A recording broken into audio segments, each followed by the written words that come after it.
We've got what we've got. Nothing's going to change between now and November 5. It is going to be Donald Trump. It is going to be Kamala Harris. And one of them is a far superior policy option to the other. But the reality is, Donald Trump has had his worst 3-week stretch of this election cycle, and it's not even close.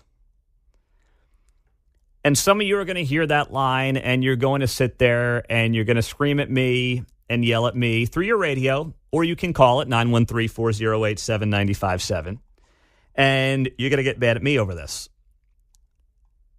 But it's not about me. It's about the country. The country right now could be in the hands of the most progressive president and vice president in American history, in Kamala Harris and Coach Tim Walz. That's entirely possible come January of 2025. And it's our job as voters, and for many of us who have voted for Donald Trump a couple of times now, it is our job to make sure that he is on his A game. And frankly, it's on the job of any of his media allies, Fox News, whoever else on YouTube that you may watch and others. It is their job to stop allowing him to whistle past the graveyard and potentially allow Kamala Harris to get herself into the White House. That can't happen. And you can either sit there and put your fingers in your ears and go, la, la, la, la, la, la, la, la, la, nothing to see here, and then scream about, election fraud or something if he loses, or just see the way things are trending right now. And the trend lines are not good. And yes, the media is doing everything it can to prop up Kamala Harris. Yes, the media is making Tim Walz seem like this goody two-shoes, middle America regular dude, which he's not. He is super, super left. But that was to be expected. Like, maybe it's a surprise how much they've covered up, but it's not a surprise in the grand scheme of things. It's how we all know this always goes every 4 years. Screaming about the officials when you know how the officials are going to call the game is a waste of time. You have to sit there right now.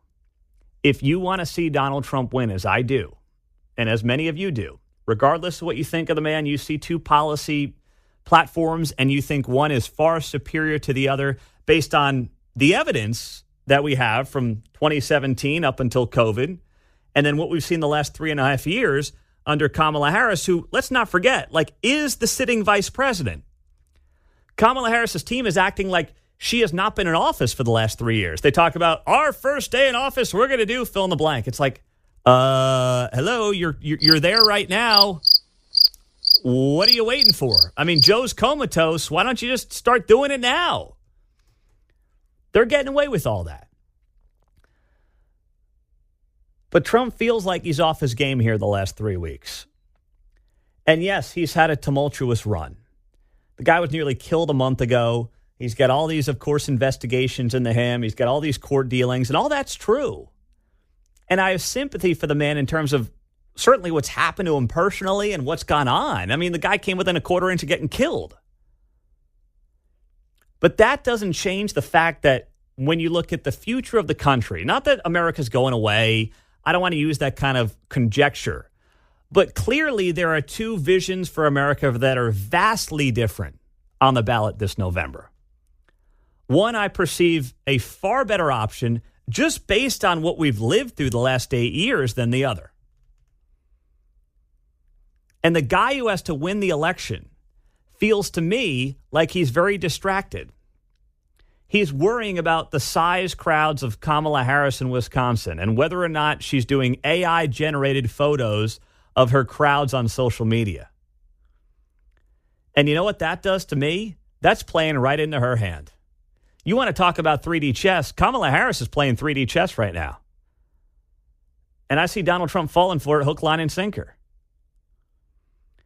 And the people that you watch on YouTube, some of the people who see the world the way I do and like many of you do, but also who enjoy being in the inner circle. They enjoy going to the cocktail parties. They enjoy the access. The reality is they're not benefited by saying any of this. They won't say any of this because they personally have too much at stake. They're doing very well. Let's just call it like it is. And if, Kamala ends up winning, they can keep their shtick going. They can yell about, this and that and fraud here, fraud there, whatever it might be. And they can stay at their cocktail parties and be invited to their inner circle of events of different political power players, wherever it might be. And it's really no skin off their back. We don't have any of that. We just do this show here in Kansas City. We talk about what's happening in town, what's happening in Kansas and Missouri. And of course, when you have big election years like this, we'll talk a lot about what's happening nationally. But there's no golf tournament to be invited to. There's nothing to protect here.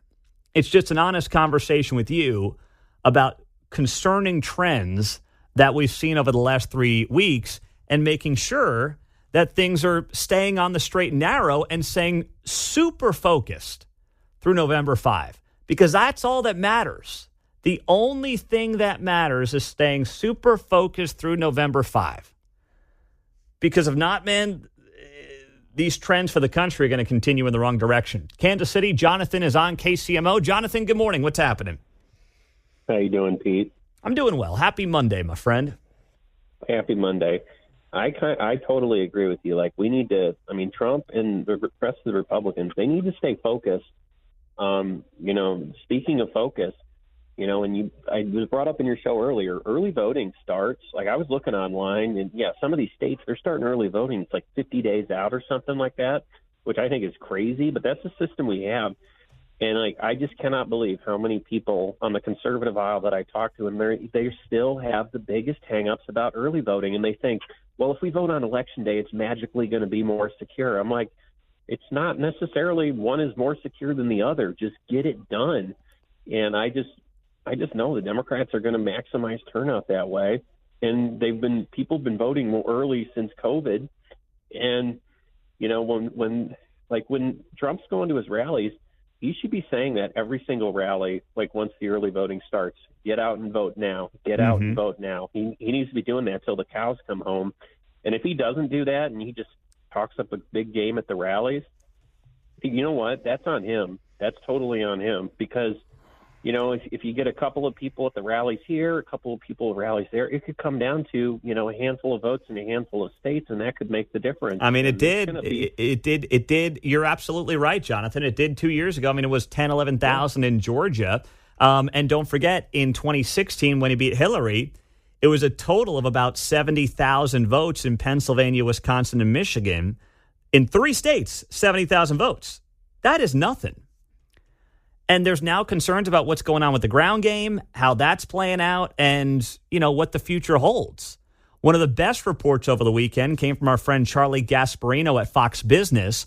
We'll get to that, and then the latest from Ferguson, all coming up on KCMO. Here's the report from Charlie Gasparino, Fox Business Network, who's got the pulse on Wall Street, but as a result, listen, the bigwigs on Wall Street have a lot of sway in our political environment, like it or not. So Charlie Gasparino, when talking about Donald Trump over the weekend, had this report. Quote, what I'm hearing from people related to the Trump campaign is not that the professionals are screwing this up. They know what to do. Have Trump relentlessly focus on Harris's incompetence on issues, i.e. inflation, the border, world chaos, and stay away from personal attacks against people like Georgia Governor Brian Kemp. How to reverse this country's malaise with real solutions. It's so freaking easy. But Trump continuously goes off script and feels like he's earned that right. This is how he explained it at the Lutnick Southampton fundraiser. Lutnick, I looked this up. Howard Lutnick is the CEO of Cantor Fitzgerald, and he had a big fundraiser out in the Hamptons here, I guess, in the last few days. A donor asked Donald Trump to basically tone it down at this big fundraiser.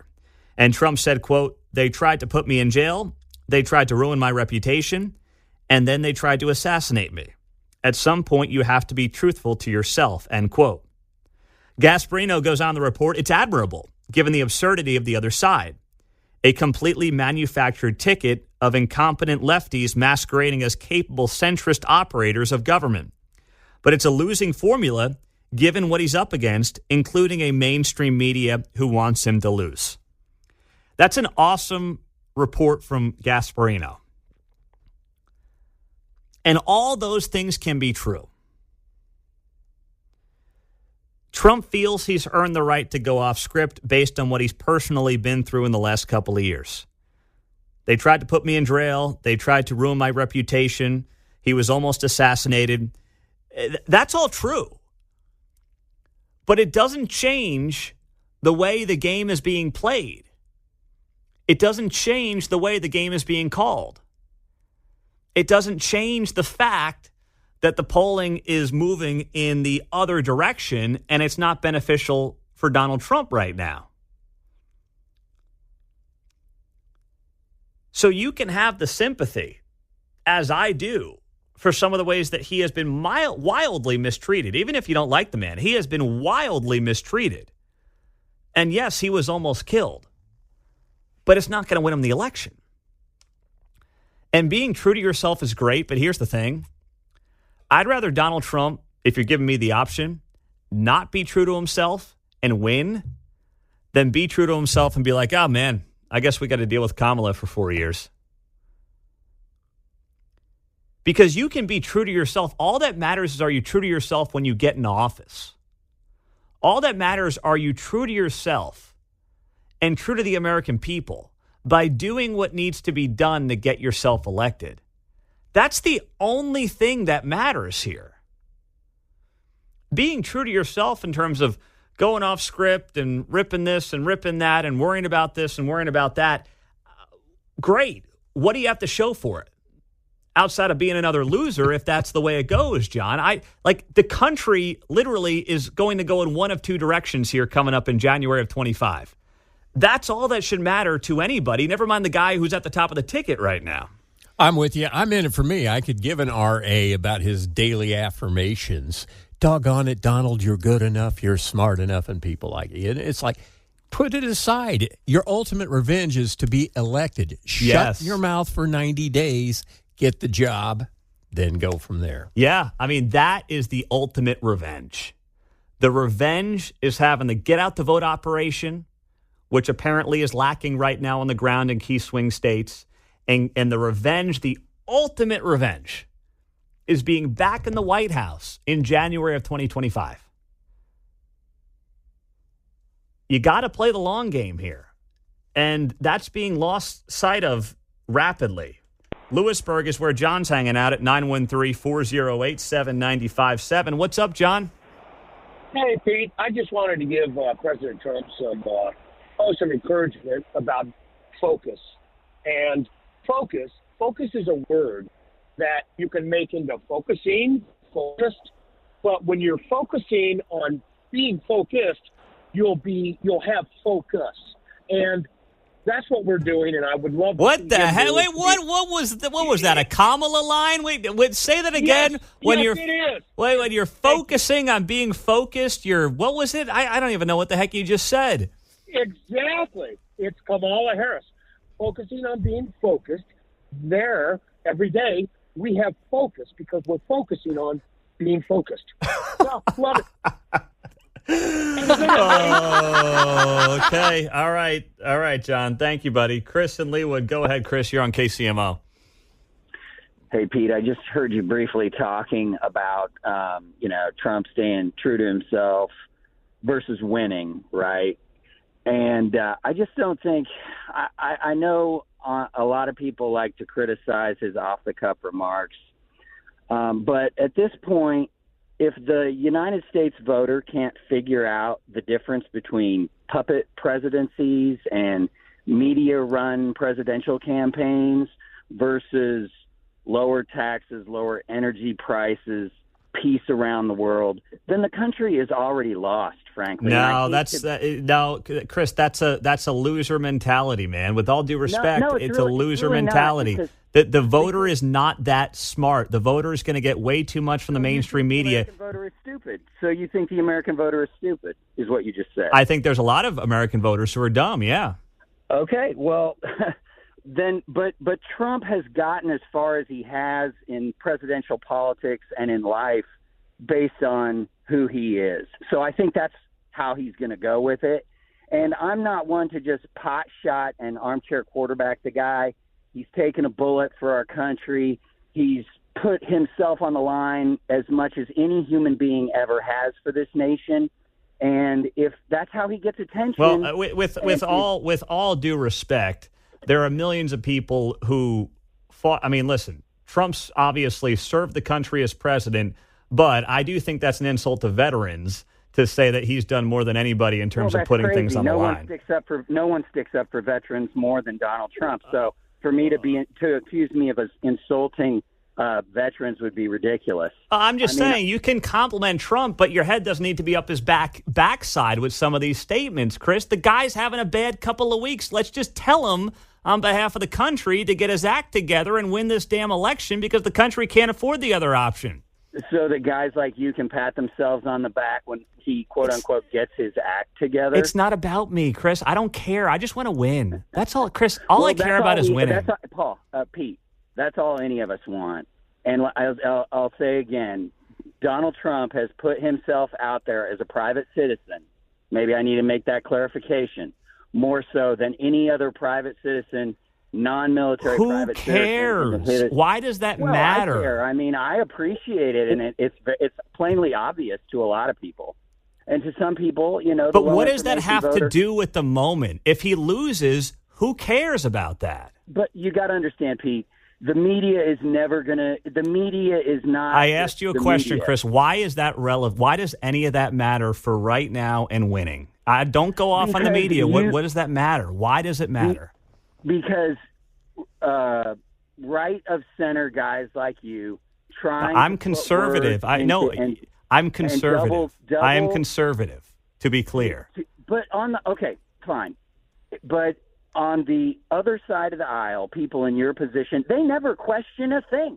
They believe. I mean, you don't understand apparently don't understand exactly what he's up against, because he's up against more than anyone, and the way he deals with it. What does that have to do? Authenticity, and that's why a lot of people really gravitate towards him. But he lost last time he did this. Yes, he did. He did. And you blame that on his off-the-cuff remarks? Is that what you blame that on? I blame it on, in an election against Joe Biden, it became a referendum on him versus in 2016, it was a referendum on Hillary Clinton. Pete, it's not a referendum on him anymore. It's a referendum on the American system, the American media, and the American deep state political system. And he's the only and if it's Ron DeSantis next time, or if it's whoever runs, they're going to be up against no mild-manneredness. I mean, we learned this from Mitt Romney. Being a mild-mannered Republican who says the right thing doesn't What does Mitt Romney have to do? What does Mitt Romney have to do with this? You can be a fighter. You can be a fighter, Chris. You got to fight. You got to fight with the right tools, Chris. You got to fight with the right weapons. You got to fight the right battles. I never said don't fight. I have never suggested being mild-mannered Mitt Romney. But you got to fight smart, and you got to fight with the issues. That's what you have to do, Chris. I'm not saying don't fight. Stop saying I want Mitt Romney back. I don't. Well, no, I didn't say Mitt Romney. I said you just said his name. Political character that is not. It doesn't matter who the Republicans run. They're going to be up against the infinite money and power of the establishment and the establishment media in this country. I agree. By being mild-mannered, it's not going to cut it anymore. No one is saying, Chris, thank you. I gave you a lot of time. No one is saying be mild-mannered. Nobody. Nobody is saying don't be a fighter. Nobody is saying don't do any of this, full steam ahead. Nobody is saying, try to play nice. Nobody is saying that. No one. Maybe some are, but I'm not. You're interpreting my point in the way that you perceive it to be, because any criticism is, he just wants Mitt Romney back. No! 913-408-7957.